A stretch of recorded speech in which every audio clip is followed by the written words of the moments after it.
Hello friends, இன்னைக்கு நம்ம வீடியோவில் 12th ஸ்டாண்டர்ட் கெமிஸ்ட்ரி யூனிட் 8ல் வாட் ஆர் த பாசிபிள் கொஷின்ஸ்ன்னு பார்க்க போகிறோம். இந்த வீடியோ வந்து மெயினாக கெமிஸ்ட்ரியில் சென்டம் எடுக்கணும் அப்படின்னு படிக்கிறவங்களுக்காக தான் நான் போட்டிருக்கேன். ஓகே, எனக்கு சென்டம்லாம் வேணாம், ஓரளவுக்கு டீசன்ட் ஸ்கோர் வேணும் அப்படின்னா நான் வந்து ஹைலைட் பண்ணியிருக்கிறது மட்டும் படித்தாலே போதும். வாங்க பார்க்கலாம். ஃபர்ஸ்ட் பார்த்தீங்கன்னா லிமிடேஷன்ஸ் ஆஃப் ஹரினியஸ் கான்செப்ட், இது வந்து ஒரு 2 மார்க்கு. தென் லவ்ரி பிரான்ஸ்டட் தியரி, இது வந்து நம்மளுக்கு 3 மார்க்கில் கேட்க சான்ஸ் இருக்குது. நான் மார்க் பண்ணியிருக்கிறது மட்டும் படித்தா போதும். தென் கான்ஜுகேட்டட் ஆசிட் பேஸ் பேர், இது வந்து 2 மார்க்கில் கேட்க ரொம்ப சான்சஸ் வந்து அதிகமாக இருக்குது. சரிங்களா, அதோட லிமிடேஷன்ஸ் படிச்சுக்கோங்க. அண்ட் தென் இந்த எவால்வேட் யுவர் செல்ஃப் படிச்சுக்கோங்க. இது வந்து கான்ஜுகேட் ஆசிட் பேஸ் பேர்ஸ் வந்து எழுதணும் இதுக்கு எல்லாமே. ஓகேவா? Then Lewis acid and Lewis பேஸோட டிஃப்ரென்ஸ், இந்த கொஷின் வந்து எல்லாருமே படிங்க. இது வந்து ரொம்ப ரொம்ப இம்பார்ட்டண்டான கொஷினு. சரிங்களா, அதனால் எல்லாருமே இதை படிச்சுக்கோங்க. தென் பார்த்தீங்க அப்படின்னா நம்மளுக்கு இந்த எக்ஸாம்பிள் வந்து ரொம்பவே இம்பார்ட்டன்ட். இதை நிறைய டைம் கேட்டிருக்காங்க நம்மளுக்கு. ஸோ இந்த எக்ஸாம்பிளும் எல்லாருமே படிங்க. தென் பிஹெச்சோட டெஃபினிஷன் கேட்பாங்க. This is also most important. பிஹெச்சோட டெஃபினிஷன் எழுதிட்டு இந்த ஈக்குவேஷனும் நம்ம எழுதணும். சரிங்களா,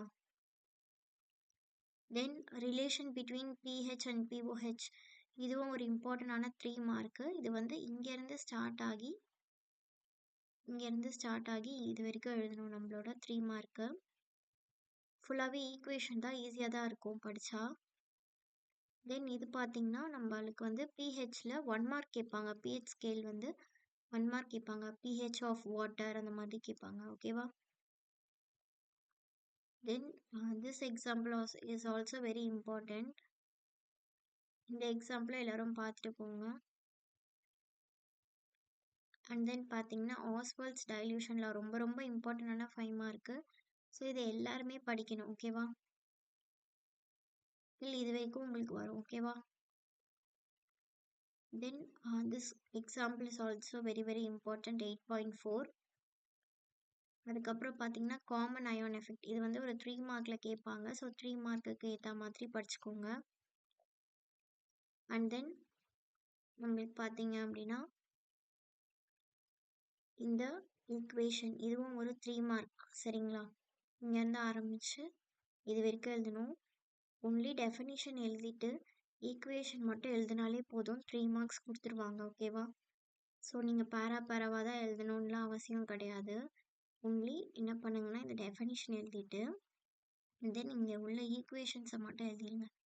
இந்த ஈக்குவேஷன் தென் நீங்கள் வந்து எப்படியே இந்த ஈக்குவேஷன்ஸ் மட்டும் எழுதிடுங்க. ஓகேவா? அண்ட் தென் பார்த்தீங்கன்னா இந்த பேஜில் ஆனியானிக் ஹைட்ராலிசிஸ், இது வந்து ஒரு இம்பார்ட்டண்டான 5 மார்க்கு. ஒன்று ஆனியானிக் கேட்பாங்க, அப்படி இல்லைனா கேட்டயானிக் கேட்பாங்க.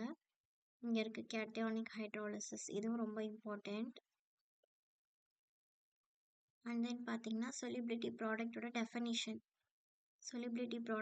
டெஃபினிஷன். ஓகேங்களா?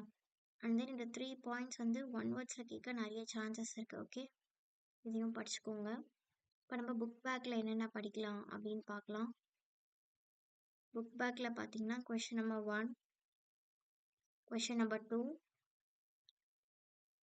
Question number 8, 9, 10, 11, 12, 13, 14, 15, 16, 17 and 20. இதில் பார்த்தீங்க அப்படின்னா கொஷின் நம்பர் 20 வந்து லாஸ்ட் இயர் பப்ளிக் எக்ஸாமில் கம்பல்சரியாக வந்துச்சு 2 மார்க்கில். இதுவும் நல்லா பார்த்துக்கோங்க. சொலிபிலிட்டி ப்ராடக்ட் எக்ஸ்பிரஷன் எப்படி எழுதுறது அப்படின்றது நல்லா பார்த்துக்கோங்க. அண்ட் தென் பிஹெச் ரிலேட்டடாக இருக்க சம்ஸ் மட்டும் பார்த்தா போதும். இது எல்லாமே ப்ரிப்பேர் பண்ணிங்கனாலே இந்த லெசனில் எப்படி கொஷின்ஸ் கேட்டாலுமே நீங்கள் எழுதிடலாம். தேங்க்யூ ஃபார் வாட்சிங் திஸ் வீடியோ.